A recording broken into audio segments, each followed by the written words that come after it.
ஆபத்து இந்த இடத்தை சூழ்ந்திருப்பது உறுதியாகிவிட்டது. நான் சிரமப்பட்டேனும் நடந்து விடுகிறேன். நாம் இங்கிருந்து புறப்படலாம். அர்ஜுனா, பீமா, உடனே தீப்பந்தத்திற்கு ஏற்பாடு செய்யுங்கள். பந்தம் இருந்தால் விலங்குகள் நம்மை கண்டு அஞ்சும். இதோ நொடியில் தயார் செய்கிறோம். வாருங்கள். அடைக்கோழையே, பெண்களிடத்தில் வீரத்தை காட்டும் பேடியே, துணிவிருந்தால், நெஞ்சிலே உரமிருந்தால் என்னுடன் போரிட்டு என்னை வென்று என் தங்கையை மணந்து கொள். ருக்மி, நான் வாய் சொல் வீரர்களிடம் போரிடுவதில்லை. உனது வீரத்தை பற்றி உலகறியும். ஜராசந்தனிடம் தோற்று புறமுதுகிட்டு ஓடிய மானங்கிட்டவன். உயிருக்கு பயந்து போர்க்களத்தில் இருந்து ஓடிய உனக்கு வீண் ஜம்பம் எதற்கு? நீ பேசுவது வீண் ஜம்பமா, நான் பேசுவது வீண் ஜம்பமா என்பது போக போக தெரியும். மதி கெட்டவனே, மானம் இழந்தவனே, என்னை போரில் வென்று விட்டல்லவா என் தங்கையை தூக்கி சென்றிருக்க வேண்டும். யாரும் இல்லாத தருணத்தில் பெண்கள் தனித்திருந்த வேளையில் அவளை தூக்கி சென்றதுதான் உன் வீரமோ? இதுதான் உன் தர்மமோ? விரும்பிய பெண்ணை கவர்ந்து வருவதுதான் என்னுடைய தர்மம். ஆடு மாடு மேய்க்கும் இடையனே, பிறப்பால் சத்திரியன் இல்லாத நீ சத்திரிய பெண்ணை மணக்க உனக்கு என்ன அருகதை இருக்கிறது? உன் மாயாஜாலங்களை எல்லாம் இடையர் கூட்டம் நம்பும். ஆனால் உன் ஜாலங்கள் என்னிடம் செல்லுபடியாகாது. உன்னை அழிப்பேன். உன் இடையன் கூட்டத்தையும் பூண்டோடு அழிப்பேன். ருக்மி, உன் பேச்சு எல்லை மீறுகிறது. நீ என் பொறுமையை சோதிக்கிறாய். நீ இப்படியே பேசிக் கொண்டிருந்தால் நீ மிகவும் வருத்தப்பட நேரிடும். எச்சரிக்கிறேன். அண்ணா, தங்கள் சினத்தை கைவிடுங்கள். இல்லை என்றால் ஆபத்தில் முடியலாம். நிறுத்து உன் அறிவுரையை. காதல் கண்ணை மறைத்ததால் தான் நீ இவனுடன் ஓடி வந்தாய். இந்த ஈனப்பிறவியை இறைவனாக நினைத்து துதிப்பாடிக் கொண்டிருக்கிறாய். ருக்மி, நீ எல்லை மீறுகிறாய். இனி பொறுப்பதற்கில்லை. யார் ஈனப்பிறவி என்று இதோ இப்போதே தெரிந்துவிடும். யார் போரில் தோற்கிறார்கள் என்பது இப்பொழுதே தெரிந்துவிடும்.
சுவாமி, என் சகோதரரை மன்னித்து அவருக்கு உயிர் பிச்சை அளிக்க வேண்டும்.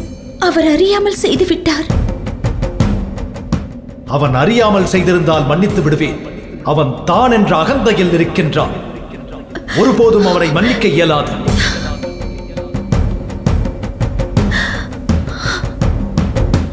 அப்படி என்றால் என் அண்ணன் மீது பாசம் கொண்டிருப்பது தவறா?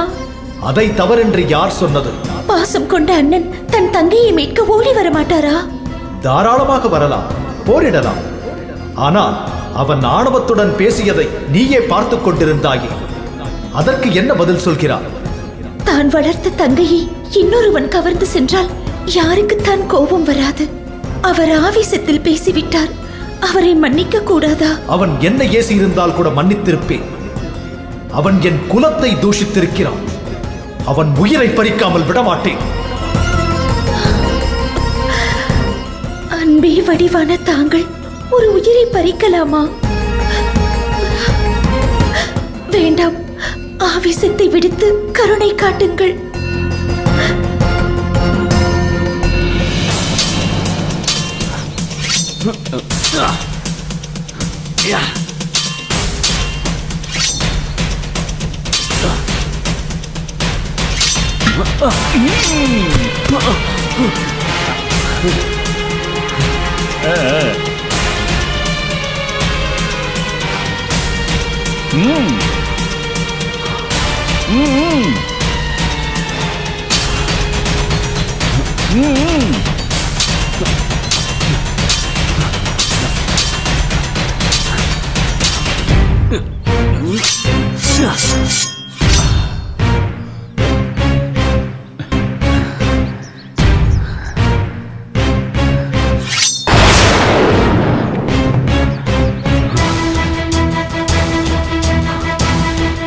மூடனே, என் தந்தையின் நிழலை கூட உன்னால் தீண்ட முடியாது. உன் இழிபிறப்பின் நோக்கத்தை நிறைவேற்றத்தான் இங்கு வந்தாயா? அஸ்வத்தாமா, இப்போதே உன் சிரசை துண்டிக்கிறேன். அஸ்வத்தாமா, நிறுத்து உன் சண்டையை.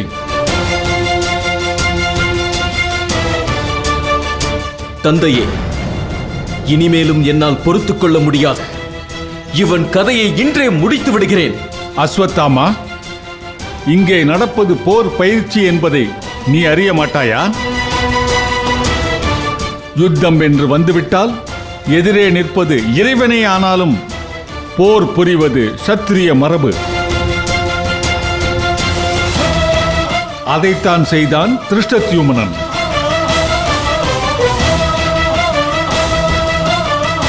உன் ஆவேசம் தேவையற்றது. அவன் என் சீடன் என்பதை மறந்து விடாதே. தாங்கள் தான் அவனை சீடன் என்று நினைவில் வைத்திருக்கிறீர்கள்.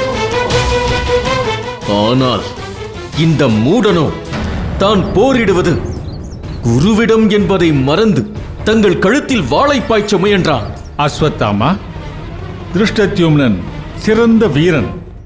ஒரு உண்மையான வீரன் போரிடும் போது எதிராளி யார் என்பதில் கவனம் வைக்க மாட்டான்.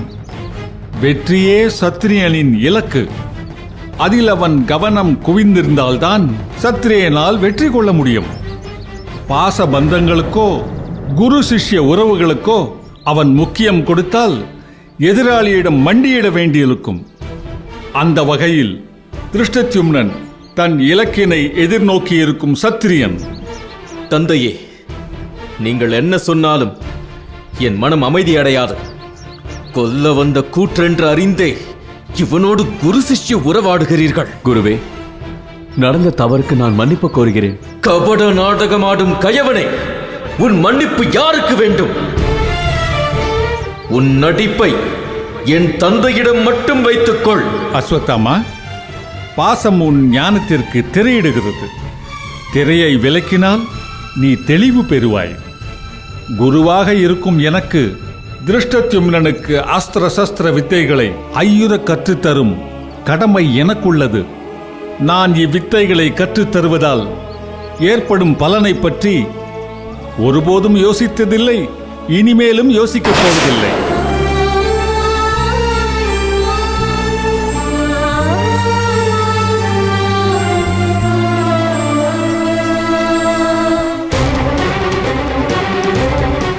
குருவே, நான் தங்களிடம் எல்லை மீறி நடந்து கொண்டதற்கு மன்னிப்பு கோருகிறேன். சத்திரியனாக மிகச் சரியாக நடந்து கொண்டாய். அந்த வகையில் எனக்கு மகிழ்ச்சியே. என் பாசத்திற்குரிய அஸ்வத்தாமன் மகனாக நடந்து கொண்டான். அதிலும் எனக்கு மகிழ்ச்சியே.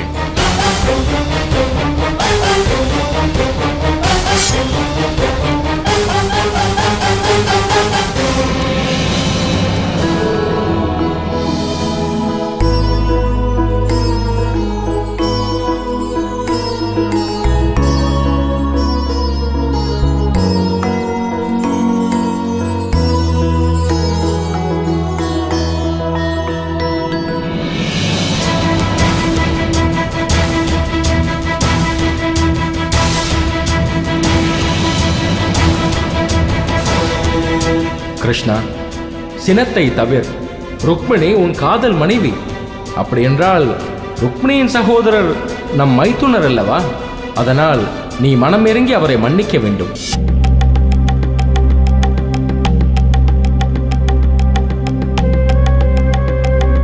ருக்மிணி, உனக்காக உன் அண்ணனை உயிரோடு விடுகிறேன். ஆனால் அவன் ஆணவத்திற்கும் செருக்கிற்கும் பாடம் கற்றுக் கொடுத்தே தீர வேண்டும். இவன் சிகையை மழித்து விட வேண்டும். கிருஷ்ணா, நீ உன் சினத்தை குறைத்துக்கொள். அவனை மன்னித்து விடு.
வெண்மேகம் உரசும் போது உன் மென் பஞ்சுதேகம் உரசுவது போல் உள்ளது கும்பனசி. அப்படியானால் என்னை தீண்டும் போது தீயை தீண்டுவது போல் இருக்கிறதா? கோபத்தை பார்த்தாயா? உன்னை தீண்டும் பொழுது குளிர் மேகத்தை தீண்டுவதைப் போல் உள்ளது. போதுமா? பாராட்டையும் அன்பையும் கேட்டு பெற வேண்டிய உள்ளது. என்ன செய்வது?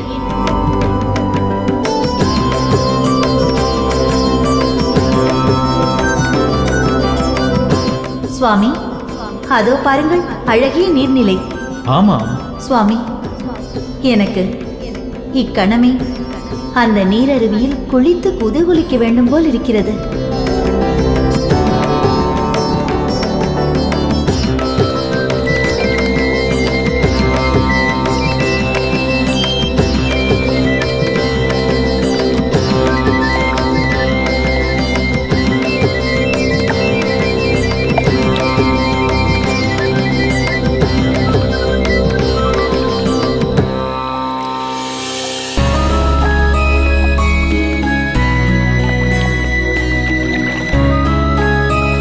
சுவாமி, அந்த அழகான தாமரையை பாருங்கள்.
சுவாமி, கந்தர்வ லோகத்தில் 1000 தடாகங்கள் இருக்கலாம், ஆனால் இந்த நீர்நிலை போல் நிச்சயம் இல்லை. எத்தனை குளிர்ச்சி, எத்தனை நறுமணம். உண்மைதான், உங்கள் மகிழ்ச்சியே என் மகிழ்ச்சி. உடலும் மனமும் ஒரு சேர நினையும் ஆச்சரியத்தை இப்பொழுதுதான் நான் கண்டேன்.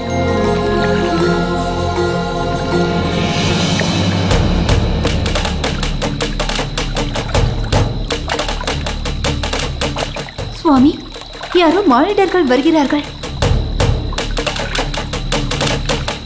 விதி முடிந்த மனிதன் யாரோ ஒருவன் நம் வழியில் குறுக்கிட்டு விட்டான். அவன் கதையை முடிக்கிறேன்.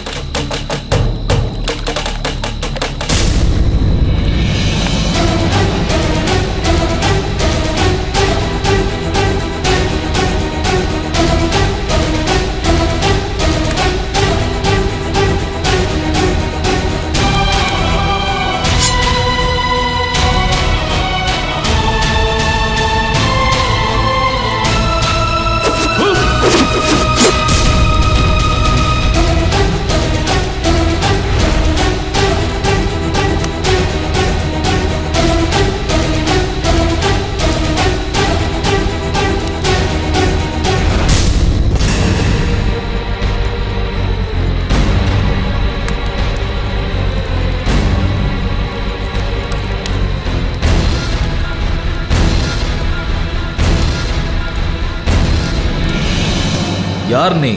3 லோகங்களிலும் சஞ்சரிக்கும் உரிமை பெற்ற கந்தர்வர்களின் இளவரசன் சித்ரதன் நான். இருந்துவிட்டு போ. எதற்காக எங்களை வழிமறிக்கிறாய்?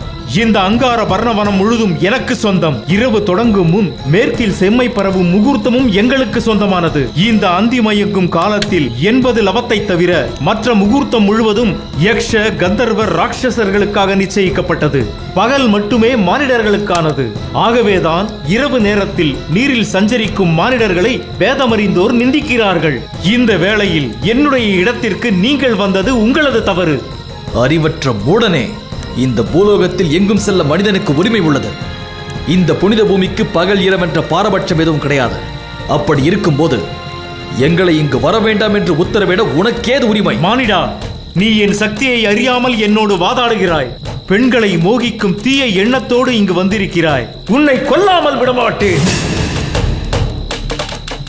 எனக்கு நிகரானவன் இல்லை இல்லை, அதினும் மேலும் சக்தி படைத்த பாண்டுவின் புத்திரன் அர்ஜுனன்.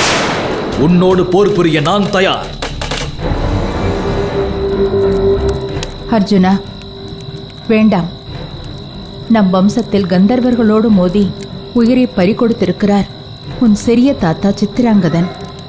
உன் தந்தையோ முனிவரிடம் சாபம் பெற்று உயிர் பிரிந்தார். உனக்கும் அக்கதி நேர நான் அனுமதிக்க மாட்டேன். இரவில் என் மனைவிகள் நீராடும் நேரத்தில் நீ வந்ததால் உன்னை கொல்லாமல் விடமாட்டேன். அம்மா, அர்ஜுனனை தடுக்க வேண்டாம். என்ன நடக்கிறது என்பதை பார்த்து விடுவோம்.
Hey!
கந்தர்வா, உன் மாய வித்தைகள் என்னிடம் பலிக்காது. உன் ஜாலங்களை கண்டு நான் அஞ்ச மாட்டேன். கந்தர்வர்கள் மனிதர்களை விட சக்தி படைத்தவர்கள் என்று நானும் அறிவேன். அதனால் நான் திவ்யாஸ்திரத்தை கொண்டு உன்னோடு போரிடுவேன்.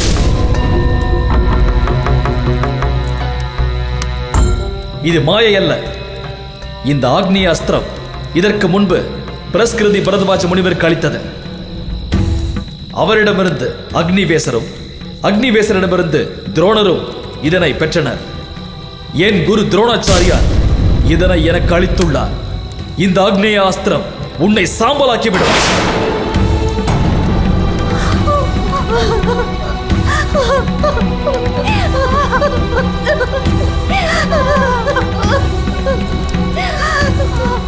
எங்கள் கணவரை நீங்கள் கொன்றால் அடுத்த கணமே நாங்களும் மறைத்து விடுவோம். தயை கொண்டு அவரை உயிரோடு விட்டு விடுங்கள்.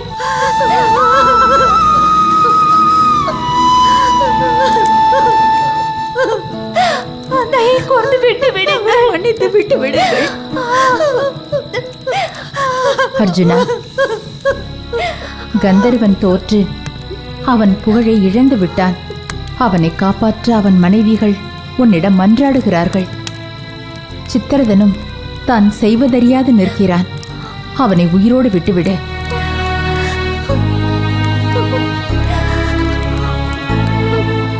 கந்தர்வா, என் தாய் உனக்கு அபயம் அளித்திருக்கிறார்கள். உயிர் பிழைத்தாய், போ. அர்ஜுனா, உன்னுடன் நான் போரில் தோற்றதால் என் புகழ்பெற்ற அங்காரபர்ணன் என்னும் பெயரை இந்த கணமே இழந்து விடுகிறேன். இனி இந்த பெயரால் யாரிடமும் அறிமுகம் செய்து கொள்ள மாட்டேன். இனி ஒருபோதும் என் பலத்தை மானிடர்களிடம் புகழ்ந்துரைக்க மாட்டேன். கந்தர்வா, உன்னோடு போரிட வேண்டும் என்ற நோக்கம் எனக்கில்லை.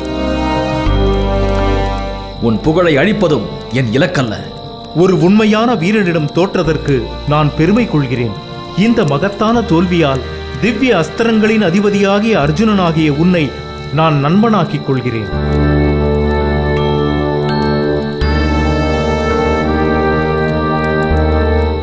கந்தர்வா, உன் நட்பை உள்ளன்போடு நான் ஏற்றுக்கொள்கிறேன். என் நண்பனாகிய உனக்கு ஏதேனும் பரிசினை கொடுக்க என் மனம் துடிக்கிறது. என் தவத்தின் பயனால் நான் பெற்ற சாக்ஷசி வித்தைகளை உனக்கு பரிசாக தருகிறேன். இந்த வித்தை சோமன் விச்வாவசுவுக்கும் விச்வாவசு எனக்கும் அளித்தது. 6 மாதங்கள் ஒற்றை காலில் நின்று தவம் புரிபவருக்கே இந்த வித்தை சாத்தியமாகும். என் தவத்தின் பயனை நான் உனக்கு நல்குகிறேன். இந்த வித்தையினால்தான் நாங்கள் மனிதர்களை விட சக்தி படைத்தவர்களாக கருதப்படுகிறோம். அர்ஜுனா, இப்போது நீ கந்தர்வனுக்கு ஒப்பானவனாகிறாய்.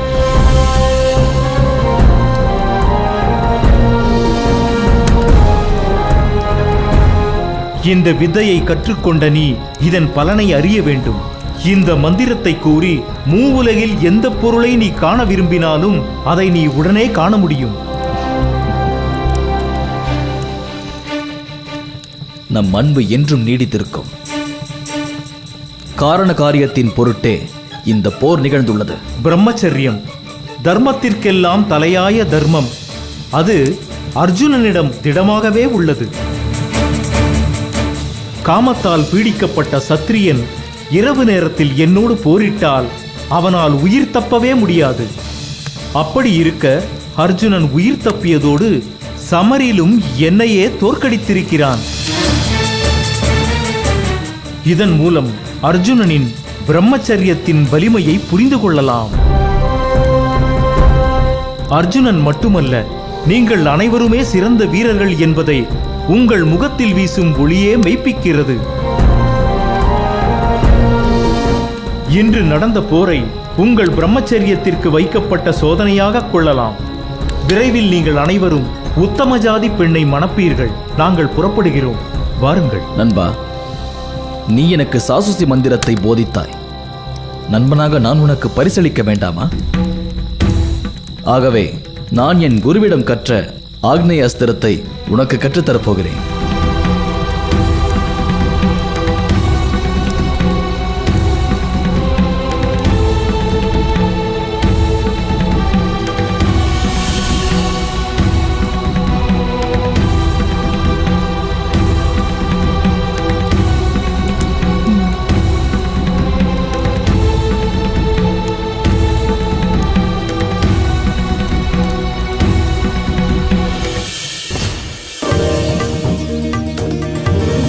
ரேவதி, ரேவதி, ரேவதி. ஏன் ஏன் இத்தனை பதட்டம்? கிருஷ்ணன் ருக்மிணியை அழைத்துக் கொண்டு வெற்றி வீரனாக வந்து கொண்டிருக்கிறான். அப்படியா? ஆம், உடனே உங்களை வரவேற்க நாம் ஏற்பாடு செய்ய வேண்டும். வா.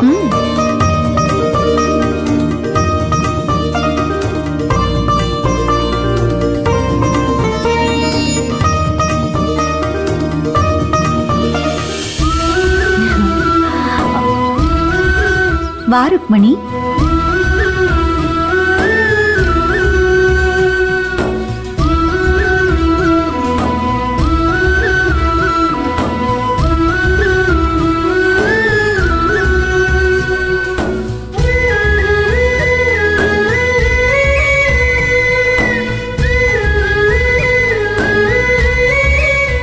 எனக்கு சகோதரி இல்லாத குறை உன்னை கண்டதும் நீங்கியது. உன்னுடைய வரவு இந்த துவாரகாபுரிக்கு நல்வரவாக அமையட்டும். பல சோதனைகளை கடந்து நான் இங்கு வந்திருக்கிறேன். என் சகோதரியாக இருந்து நீங்கள்தான் என்னை வழிநடத்த வேண்டும். ருக்மிணி, நீ எதற்கும் கவலைப்பட வேண்டாம். நாங்கள் இருக்கிறோம். பெற்றோர்களிடம் பண்டிதரிடம் ஆலோசித்து உங்களது முறையான திருமண நாளை கூடிய சீக்கிரம் ஏற்பாடு செய்கிறேன். வாருங்கள்.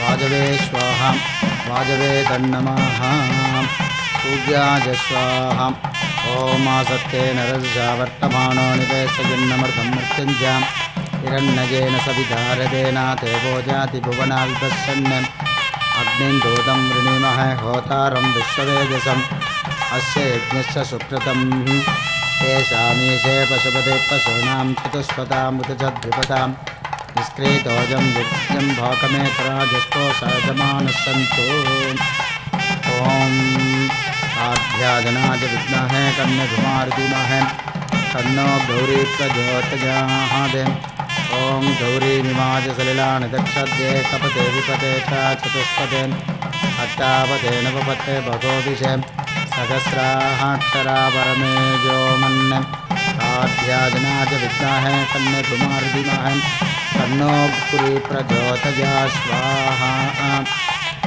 ओम काभ्याजनाय विद्महे कन्याकुमार धीमहि तन्नो गौरी प्रचोदयात् स्वाहा ओम अग्नये स्वाहा अग्नये नमः ओम सर्वमंगलमांगल्ये शिवे सर्वार्थसाधिके शरण्ये त्र्यंबिके गौरी नारायणि नमोस्तुते मांगल्यं तन्तुनानेन मम जीवनहेतुना कंठे भद्रामि शुभहेतुं जीव शरदां शतं मांगल्यधारणो शुभमुहूर्तोऽस्तु सुप्रतिष्ठितमस्तु शतमानं भवति शताय पुरुषस्तेन्द्रजम् आयुष्येवेन्द्रजे प्रतिष्ठति धनं धान्यं वशं भगपुत्रलाभं सदसंवत्सरं दीर्घमायुः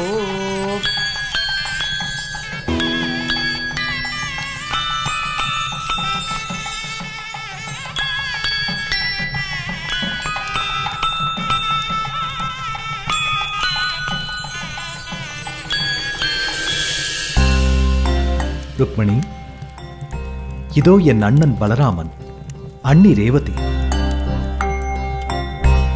இவர்கள் ஆசையும் நமக்கு மிக முக்கியம். இவர்கள் தயவின்றி நம் திருமணம் இத்தனை சுலபமாக நடந்திருக்காது.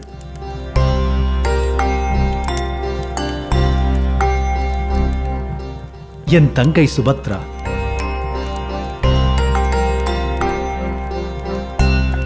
இதோ இந்த 4 பேரும் என் தாய் தந்தையர்கள். இவர்களிடமும் ஆசி பெறுவோம்.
சுவாமி,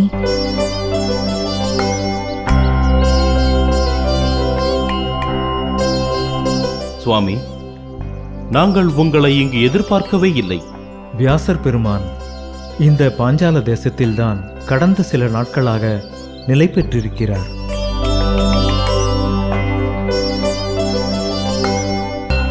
வைஷம்பாயனா,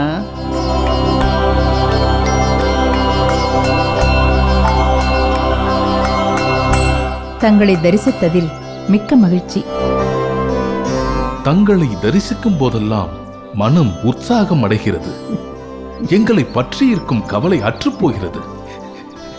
அதனால்தான் உங்கள் வழியில் அடிக்கடி குறுக்கிடுகிறேன் என்று வைத்துக் கொள்ளுங்களேன். கடும் பசியோடு வந்திருப்பீர்கள்.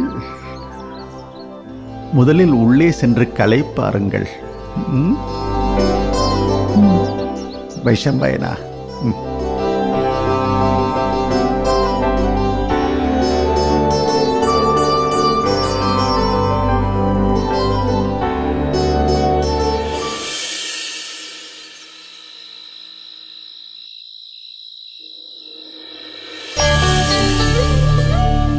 ஓம் நம சிவாய.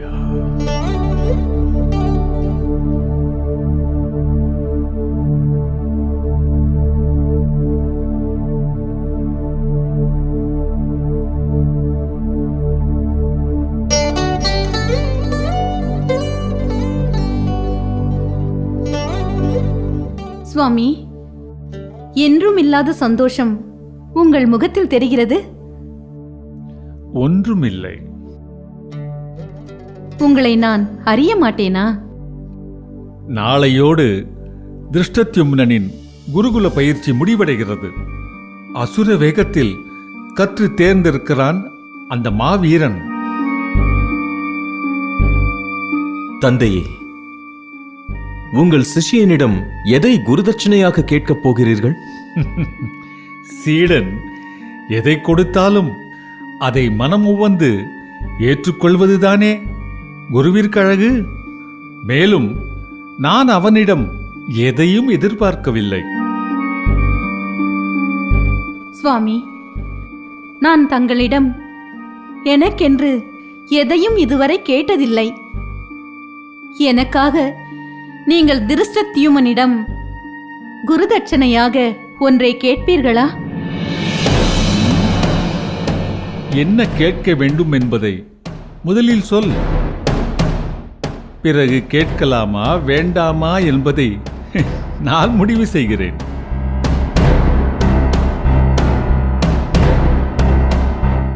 தங்களின் உயிரை பறிக்க பிறந்தவன் என்று அறிந்தே திருஷ்டத்யுமனனுக்கு அஸ்திர சஸ்திர வித்தைகளை போதித்தீர்கள்.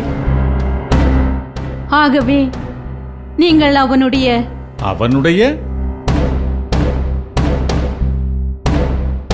தயங்காமல் சொல் கிருபி. அவனுடைய வலது கரத்தை குருதட்சணையாக தாங்கள் பெற வேண்டும். கிருபி, ஏன் உனக்கு இத்தனை குரூர எண்ணம்? தந்தையே, தங்களின் வழியிலேயேதான் என் தாயும் நடக்கிறார். இதில் எங்கிருந்து குரூரம் முளைத்தது? அஸ்வத்தாமா, சொல்வதை விளக்கமாகச் சொல். இதில் விளக்குவதற்கு என்ன இருக்கிறது? ஏகலைவனிடம் தாங்கள் பெருவிரலை குருதட்சணையாக பெறவில்லையா? அஸ்வத்தாமா, நான் ஏகலைவனிடம் பெருவிரலை குருதட்சணையாக பெற்றதில் சத்திரிய தர்மம் அடங்கியிருக்கிறது. ஆனால் உன் தாய் கேட்பதில் சுயநலம் மட்டுமே தலை தூக்கி நிற்கிறது. எது சுயநலம்? எந்த பாவமும் அறியாத ஏகலைவனின் பெருவிரலை குருதட்சணையாக பெற்றீர்கள். எதற்காக? அந்த அர்ஜுனனுக்காக. நாங்கள் இப்போது திருஷ்டத்வைமனின் வலகரத்தை குருதட்சணையாக கேட்கச் சொல்வது உங்கள் உயிரை காப்பதற்காக. பரசுராமரின் சீடனான எனக்கு என் உயிரை காத்துக்கொள்ள எனக்கு தெரியும். அதை யாரும் எனக்கு கற்றுத்தர வேண்டிய அவசியமில்லை. கற்றுத்தராத வித்தைக்காக ஏகலைவனின் பெருவிரலை கேட்டீர்கள். அதை நியாயம் என்கிறீர்கள். கற்றுக் கொடுத்த வித்தைக்காக உங்கள் சத்துருவின் கரத்தை குருதட்சணையாக கேட்கச் சொல்கிறோம். அது தவறா? சுவாமி, நீங்கள் திருஷ்டத்யுமனிடம் குருதட்சணை கேட்கத்தான் வேண்டும். ஆம், அம்மா சொல்வதுதான் சரி. அவனுடைய கரத்தை நீங்கள் குருதட்சணையாக பெறத்தான் வேண்டும். விடியட்டும். எதை குருதட்சணையாக பெற வேண்டும் என்பது எனக்கு தெரியும்.